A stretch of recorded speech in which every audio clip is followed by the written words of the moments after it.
Hello there. You've reached Matthew Zachary. I'm not here right now, but if you leave your name and number at the sound of the tone, I'll get back to you as soon as possible.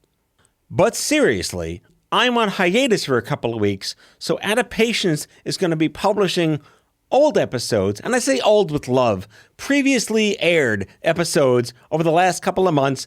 I picked my favorite 6 for you, so every Tuesday for the next 6 weeks, you'll be hearing a best of, in case you missed it, favorite episode of mine, right here on the Oscrip Health Podcast Network.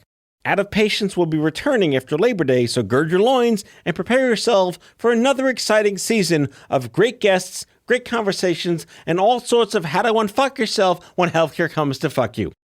Enjoy your summer, enjoy today's episode, and I will talk to you in a couple of weeks when I come back after Labor Day.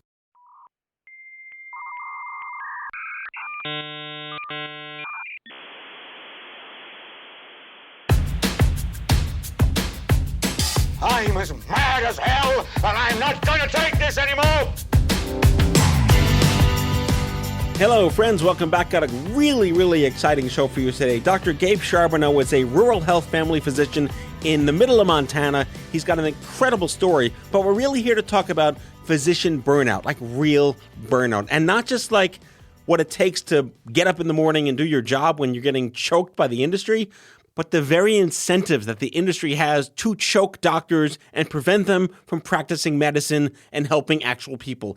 It's just disgusting, and yet it's unsurprising in a profit-driven healthcare system. Are you angry yet? Well, prepare to get more pissed off than ever, because we're going to pull back the curtain on shenanigans and yet give you hope at the same time, because there's a brand new movement by physicians to reclaim the soul of medicine in America.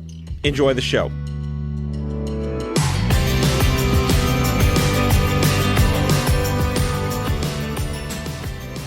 All right, so Gabe, we're going to pray to the gods of the internet that our fidelity works, but it sounds pretty good, and welcome to the show. Thank you. It's my pleasure to be here.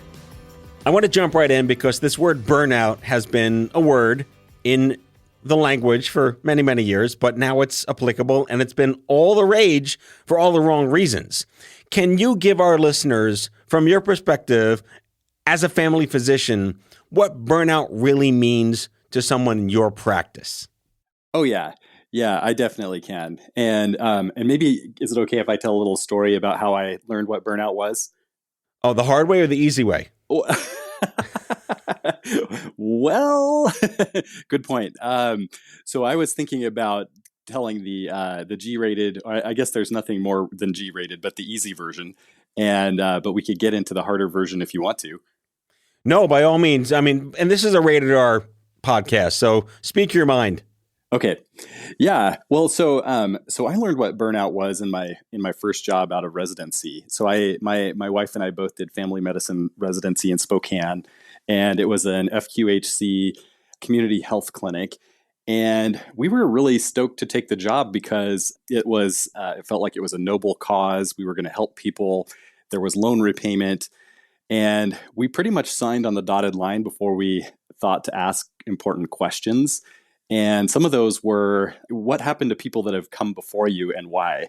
So in our naivety, we took the job, and that was burnout before I knew what burnout was. In fact, that wasn't even a word, but it was an experience. And the experience was inheriting a practice in the middle of the opiate epidemic, wholly unprepared to manage patients that had huge needs. I mean, we were straight out of residency and didn't know what we were doing. Being on call every other day between the two of us for OB deliveries any time of day. Our front office manager was incentivized to double and triple book us on production. And here's the really sweet thing. We couldn't push back on it because our loan repayment contract said that we had to pay back double anything that we got in loan repayment if we left early. And so like once you'd been through this little grace period, it was just like turn up the heat and use and abuse these guys. So that was my first experience with burnout. And so it was just basically like too much chronic stress without enough recovery and really no hope of light at the end of the tunnel. Well, we used to ask the question, like, how do you turn work off when you go home? But it sounds like you never got to go home. Right. And that was a really, really tough job. There wasn't much going home. I mean, you went home, but your phone and your pager were with you, and there wasn't a real break. Right. So it feels like entrapment from the get-go, and they're playing on, like you said, your naivete. Yeah, I mean, I like to give people the benefit of the doubt, but it definitely felt like that. And now that I have been around for a little bit longer and had some other work, I can see that more for what it was. And when my wife and I tell that story, that's exactly the kind of reaction that people get is like, "Oh my God, that does feel like entrapment. What a crazy, crazy situation." Right. And is it really as simple as like we're a profit-driven society, and the more you do, the more money other people make at the expense of patients? Well, gosh, I mean, I hate to give you a glib answer, but I'm not sure I can come up with a better explanation for what's wrong. I mean, I think to me, that's what it is that the incentives for profit are supreme above everything. And so it's not so much that it's the profit, it's just that nothing can compete with it. So at the end of the day, you may have something else that you feel is incredibly important, but if it doesn't fit on the corporate spreadsheet, it's going to get not enough attention or even just not get attention at all. Would you agree that, I mean, healthier patients on the receiving end of your care would ultimately cost the system less money than having to rush through what you need to get done at their expense? Oh yeah, 1,000%. And that's one of the things that's most maddening to us as family physicians. So as I know you're well aware, we're on this treadmill of production with these things called relative value units. And the name of the game is to produce as many of those relative value unit widgets every single day. And we're compared to each other and shamed for not being as productive as the next person. And we talk a good game about prevention and why investing up front in people's long-term health is the right thing to do. But it's a total disconnect when you get into the financial game of what actual practice is. And now it's gotten even more crazy. So do you know about the HCCs? There are these codes that basically are used to get paid more the sicker the patient is. So we're actually directly incentivized to bill people more for being sicker, which is just like the craziest thing I could have ever imagined. Well, that's fantastic. Yeah, it's real though. It's actually, that's our current push right now, is to make sure we're capturing enough of these HCC codes, and you get an extra one for every condition that means that you're a higher level of intensity with your illness. Wait, does that mean that you turn away patients that aren't sick enough? Well, we don't exactly have a policy that says that, but you know how incentives work, right? I mean, the if you get paid more for certain kinds of things, there's a natural drift in that direction. So, I mean, I think we'd all like to think that we are these awesome, upstanding, altruistic people that are immune to those incentives and would never turn anyone away. But there are always people that play the game, and even those of us who'd like to think we're not, we're in the system. So we're part of it. So it's kind of like so much for Hippocrates, I suppose.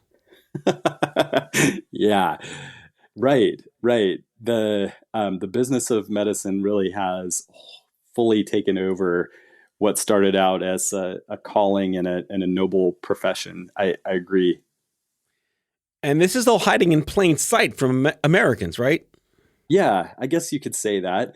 I'm not even sure that it's really hiding anymore. I mean, that's what's really disheartening, is that the trust that physicians used to have with patients is really eroding, and you see that everywhere. And when we're going to talk about burnout, like a huge part of it is feeling like you're disconnected from the meaning of your work. And if you're putting in all these long hours on this incentivized treadmill, and then the people that you are showing up to care for don't trust you anymore because of these, they know there are misaligned incentives, then it's even crazier. So I don't even know if it's hiding so much anymore. I know some people are not aware of it, but there's a lot of people who are and actually tell me about it.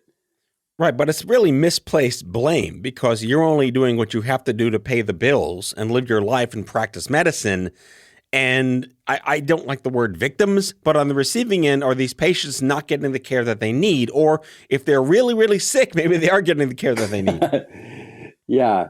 Well, I mean, even in a super broken system, I think sometimes people still get the care that they need. There's way too many examples of when people don't, but I don't know if you can say an absolute black and white, like no one's getting the care that they need. I think the bigger concern for me is just that it's become such a blatant thing that it's a business and that's the only priority. And I'm really interested in figuring out if we can do something to reprioritize our humanity as more important as a foundation. And then, the business and the profits can serve that, but we don't serve the healthcare corporation. I just think that's backwards. So in terms of just, family practice, and we're going to get to rural America in a second because you are emblematic of the fact that, hey, there's life like left of New York City in this country. The Midwest is a place for all intents and purposes. But what types of patients do you generally see? So I have a practice in rural Montana, and we have about 4,000 people in our community, and I see all types of people. So from the time they're born until they die.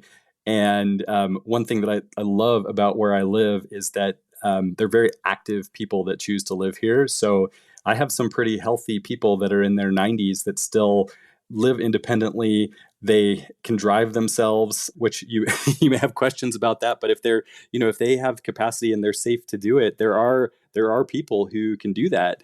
And but then everywhere in between, we have some people who have chronic conditions that are quite complex, that are on dialysis from kidney failure, congestive heart failure, chronic lung disease, some zebra things that you think you're never going to see.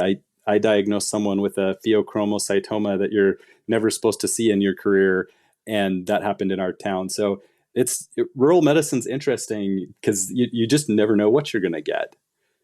Yeah, you just channeled Forrest Gump hard right there. That was unintentional.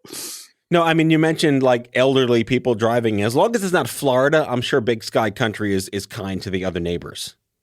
Yeah, I mean, right. There always becomes a time where safety is a concern, but yeah, I mean, there are people what the point of that is that there are people that are incredibly capable with longevity. This is back to that thing about if you invest in health up front. I mean, these are people that have made lifetimes of decisions that have led them that direction. And that's not lost on me. Actually, one of my favorite things is to ask healthy 90-year-olds, what do you care about? What are the things that you value, and how do you make your decisions? And you get some really interesting answers. Like wine, ether, and chocolate? Wine and chocolate, not so much ether. But yes, enjoyment of life is definitely key, but enjoyment in moderation is part of it. Yeah, absolutely. So again, let's focus on rural America because again, like I'm a coastal and I'm not familiar with as many of our listeners may be coastals enough. Many listening may be in rural America. Let's give that some time to discuss. It's obviously very different culturally, economically, socially, maybe diverse or not diverse. How can you sum this up for us? Yeah. Well, I guess that the easiest way for me to do it is to contrast a little bit with the most urban place I've worked, which is Spokane, and the second most urban place, which is where I trained, which was Salt Lake City. And I don't know if Salt Lake is really less urban than Spokane, but definitely less diverse. I guess that's where I was going with that. So in contrast, there's a lot less diversity. Most people are white. We have a few minorities, but that's rare. Politics are interesting. The place where I live is heavily Republican, and they're also libertarians are pretty strong here. But there's always a mix. We're getting more and more wealthy people who are retiring, who have found out that Montana is an awesome place to live. So they come and they bring their backgrounds and political beliefs, and I hope I'm not making it sound like I am strongly one way or the other. I'm actually quite midline. And I think it's an interesting place to work because we get people with some pretty strong opinions. We have a drugstore that has a soda fountain that it's had forever. Oh my. Yeah, our kids love to go there. In fact, even in the winter time, like we were walking downtown after Thanksgiving, and our 13-year-old was hoping they were open so he could get ice cream on this frozen outside day. Yeah, we have a soda fountain. We have small local pharmacists, which are amazing, by the way. Like, if you've never had a small local pharmacist, I would actually say that's one of the most helpful, positive surprises I found when we came here. So when we were in the city in Spokane, it was like Walgreens and big box pretty much everywhere. You never could talk to a pharmacist who really seemed like they knew the patients or who cared that much. And it is the absolute polar opposite. I mean, first name basis with patients, with us. They will gladly take time and answer questions for you, advocate for patients in ways that I just never experienced before. So that is super cool. And one of the tragedies of that is it seems like there's more and more incentive for the mail order pharmacies, which is the complete opposite end of that, as far as like knowing you and caring about you. And I'm not against efficiency. It's just that there are all these places where people are trying to cut out the human touch. And I'm not convinced that that's the future I want to live in, is where we completely get rid of that for maximum efficiency and profit. I'm going to agree. So let's see, soda fountain, local pharmacies. We've got a few bars and churches. That goes with every small town. Huey Lewis lives here. So for the Yellowstone show that everybody's watching, I probably shouldn't say that because now more people want to come live here. Right. But the Yellowstone show is filmed just down the road from here. I have friends who have been extras cast in the show. And when you're watching that, that's essentially our backyard. I feel like automating pharmacists is a bad idea. Yeah. I mean, yes. It is one of the most trusted professions in medicine still, correct? I would say so. Yeah. Yeah. All right. I just said so it must be true.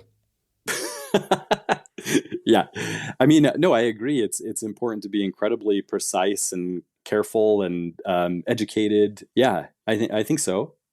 I feel like the closest pop culture analogy I can make is when I think it was Shoeless Joe Jackson showed up in Field of Dreams, but he became the old guy with the medicine bag and became like the doctor that visited the house and cured the girl with the asthma attack. Like, that doesn't happen anymore, but maybe it does in rural America sometimes. Well, actually, yeah. So I know that it does sometimes in rural America.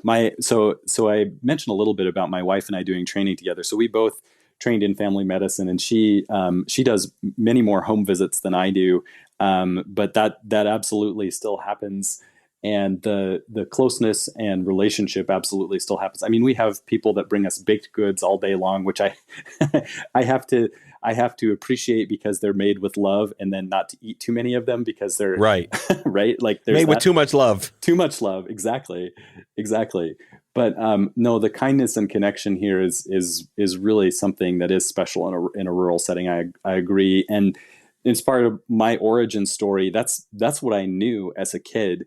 The one of the most memorable experiences that I've had was when I was about 6 years old, and my mom took me to the doctor in our community because I had this itchy rash all over my body, and I didn't know what it was. She didn't know what it was.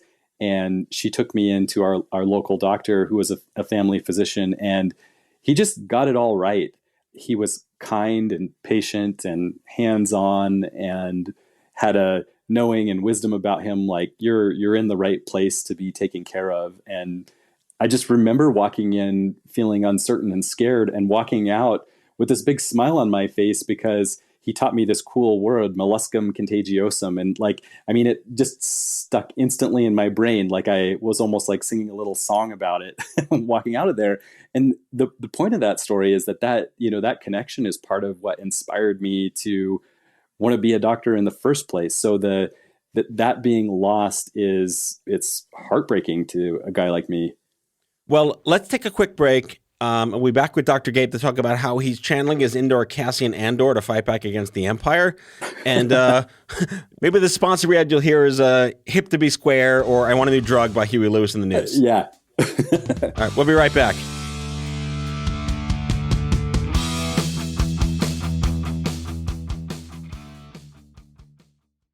Find yourself looking for a new job or change in career?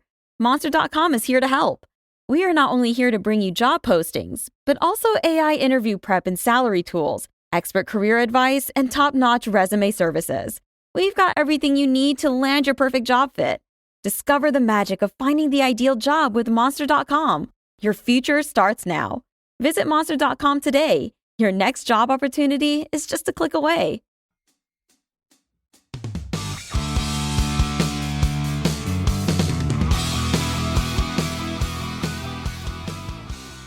Gabe, it is hip to be square, and being a doctor can be a little square, but you have a personality. I think like you come to the table with this embedded almost like this sarcastic, sardonic appreciation for the reality of your profession, but you are actively doing stuff to kind of like clap back at this being a terrible way to run the country and to run medicine. Let's talk about your initiatives with Medicine Forward and fightburnout.org. Yeah, I would love to. And it's so funny because I actually don't think of myself as sarcastic. I mean, angry, yes. Angry and disappointed and believe that there's something so much better. If I'm coming across sarcastic, I'm not sure that anyone's ever really used that word to describe It's a good sarcasm because you're tongue-in-cheek with everything you talk about. It's real. Yeah. Well, I mean, this is me. This is definitely what you get. I'd like to start with the Fight Burnout initiative. I think that'll make the rest of it make more sense. So I mentioned earlier on that my first brush with burnout was in just this impossible work situation. And I didn't even have the word burnout to describe it. We were just living it. And then a lot of things happened and time went by, and we got out of that job and moved to rural Montana, where my wife's family is from, and moved to where I'm practicing now. And then this thing in 2012 happened where there was a giant incentive to roll out the EMR, the electronic medical record. And I had been this person who was really interested in doing everything possible to try and make this unbearable situation bearable. So we even built a software company to make macros for the electronic chart and started a company about that. And that company failed. Turns out that part-time doctors, part-time entrepreneurs, trying to get new software into the business of medicine is like a really hard thing. And we weren't that good at it, but definitely learned a ton, both about just how the beast works and about our own psychology and our friends' psychology. And that's actually when this burnout thing started to sink in with me. I just started hearing this word and seeing that the people that we were trying to go help with our software, there was something deeper that was wrong. And burnout seemed to be this trend that I needed to pay attention to. There were these folks that were, some of them even people that trained me when I was in residency, and they just lost their spark and lost hope that the path that they had chosen just was not what they had thought it would be or expected it would be. And anyway, somewhere along the line, some crazy part of my subconscious said, Gabe, you don't know how to fix medicine. You're not a very great entrepreneur because your software company failed, but you need to make this design and stick it on a t-shirt about fighting burnout. And I mean, that literally is what happened. And I just obsessed about this idea that I believed in the potential of our humanity and the so many good people that choose medicine that I know and I've met, and that I just feel like it's so crazy that we're so stuck when there's so many people that actually do want to do the right thing. And so this idea came to think about symbolism as a way to solve the problem for me. And so the idea turned into a phoenix bird raising the rod of medicine, the rod of Asclepius, out of the flames below, with the words "fight burnout." Those are just that was what I could distill it down to. What I wanted to do was to fight burnout. And then, of course, like I had to put some Latin on there because it just seemed cool. And the Latin says, "Together we rise above," which was all about my belief in our human potential together. And I made this crazy shirt, and I had it printed up, and I got one for myself, and I was wearing it around, and I'm like, this is weird. No one else is going to get this. No one else is going to get this. Like, but I'm really happy to wear this shirt. And then, but what's really interesting is that is not what happened at all. So having struggled with all these things that weren't working, like how to solve the broken healthcare system, how to make a software company, those things didn't work. But this crazy t-shirt that I didn't know what I was doing with really took off and inspired people. And I started, basically, I had to decide what I was going to do with it. So my plan was I would essentially like try and notice who was doing something positive to try and make a difference with burnout. And I would send them a Fight Burnout shirt and a little thank you card that I wrote. And then people started taking their pictures with the shirt and feeling and looking empowered. And it was this awesome thing for me and for others. And then one of the people that I wanted to send a shirt to was one of my heroes, Eric Topol. And he had written this book, Deep Medicine, and it just stopped me when I was reading that, how he was speaking this language that I felt a kindredness to, about the importance of us standing up for our humanity in the face of all these other very strong forces. And I think I had felt really alone in some of my beliefs until I was reading some of his words. And so I just was like, I really want to give this guy a shirt, but I don't know him. And he'll probably think I'm some crackpot, which maybe I am. And but surprise, surprise. Surprise, surprise. So what happened is I actually knew another friend who had him on a podcast, and I was thinking, well, maybe he'd like to give Eric a shirt, and that's the way this should happen. And so I offered it, and my friend said, no, you just need to write to him directly. And so I was a little anxious about it, but I really, really wanted to. So I wrote him this email, and I included a picture in there of a friend of mine wearing the Fight Burnout shirt, and told him what I was doing. And he wrote back immediately and said, "This is amazing. Yes, I'd be honored to have one of those shirts. And by the way, let's find a time to talk." And so that was not the response I was expecting. I was fully thinking it would go right into his spam folder. And that's right. Yeah. Wait, let me ask you a question in all of this, right? Where the hell is the American Medical Association in any of these conversations? Oh my gosh. Okay. So this is one of those moments where I'm probably going to make some friends who do have ties to the AMA a little bit angry, but the AMA is really broken. The AMA is super broken, and they just don't represent modern doctors anymore. The these are a little bit outdated stats, but like 83% of doctors are not members of the AMA right now. So that's, like 17% are, and that might be a high number because they give free memberships away to students and some other people. They're a huge political lobby, largely middle-aged or a little bit older white males, heavily biased towards being a proceduralist. So people that get paid for doing procedures. So big lobby, incentivized to make it so we get paid for doing stuff to people. And by the way, every time you go and see the doctor, there's a thing called a CPT code, and the AMA gets royalties every time you go and see your doctor and uses one of these codes they have to use, to the tune of $150 million a year that the AMA taxes the American people for healthcare. Wait, hang on. Is anyone actually bringing this up? Do they make like just political statements like a lobby group would normally do, or is anyone holding them accountable to this? Well, so that's the brilliance of the AMA, is that they realize that they really need to lean heavily into PR. So like what a lot of people will see publicly is a great PR machine, which if you have that much money, you can do a great job with. And I think that may be part of why folks aren't so aware of what's going on, but some people are. I was actually in the sauna with a guy at the YMCA, and we got to talking, and he was a retired union carpenter, and we were talking about things, and the idea of doctors needing to have a union came up, and he's like, doctors do have a union. It's called the AMA. And he was highly critical of it. Like, these guys who are in unions outside of medicine are well aware of the doctors' lobby and its history. So I don't know if that helps answer your question.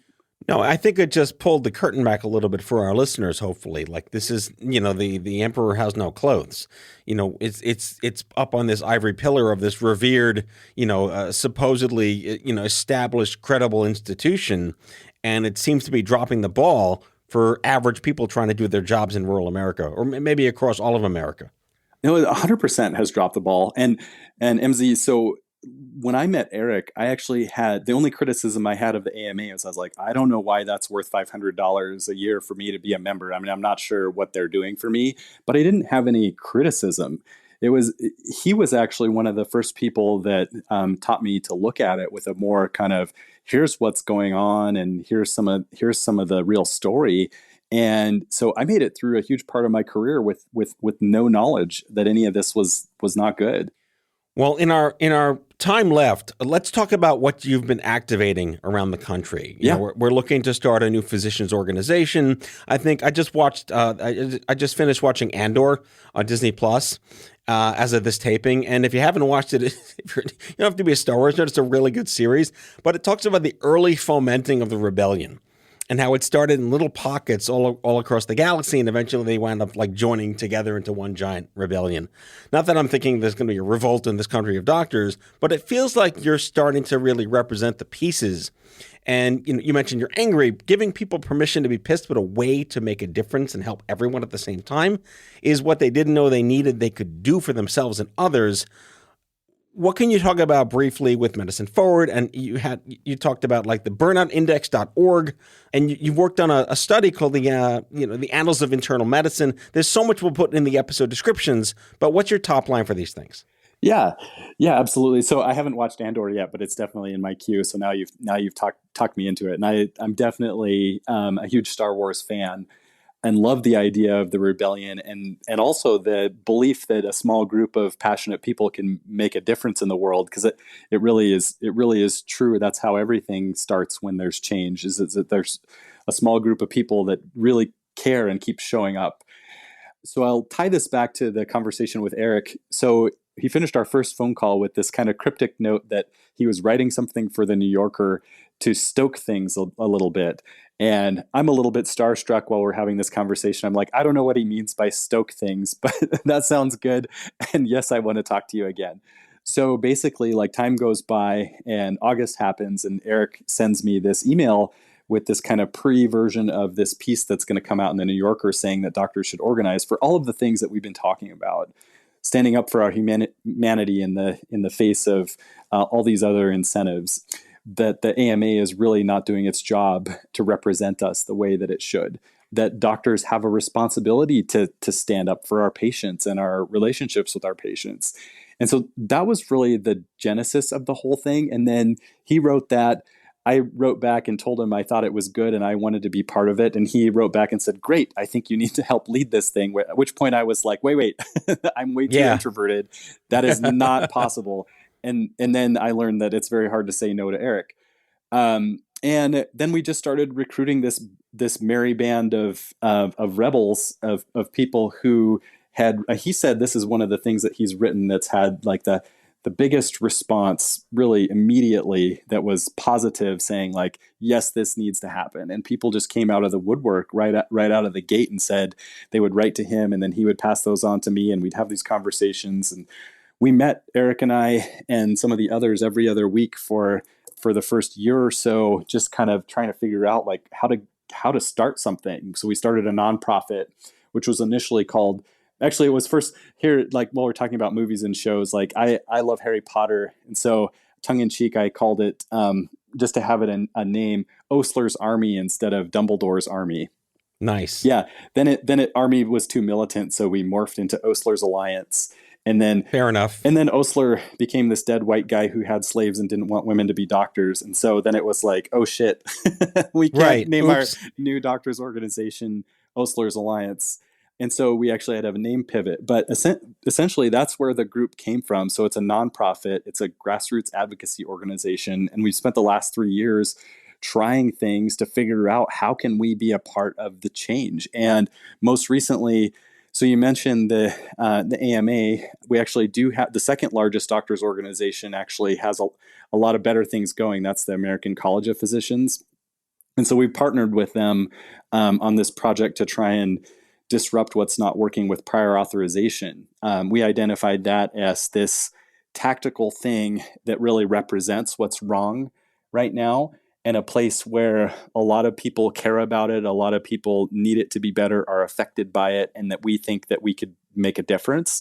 So that's become the biggest part of our advocacy, is saying how can we show up and try and be a part of making a difference in prior auth. In fact, we have this crazy moonshot of making the friction from prior authorization gone by the year 2025, which is going to come up fast, but we think it's really important to think big about how we could change things and really make them more human. Dr. Gabe Charbonneau is a family physician and co-founder of Medicine Forward and fightburnout.org. Lots of links in the episode description, folks. Man, I think you opened up a wormhole of shows we have to do together going forward, Gabe. Thank you so much for sharing all this. We were going to have you back. And again, permission to be pissed. Let's fight. Let's do the rebellion. Amen. Yes, definitely.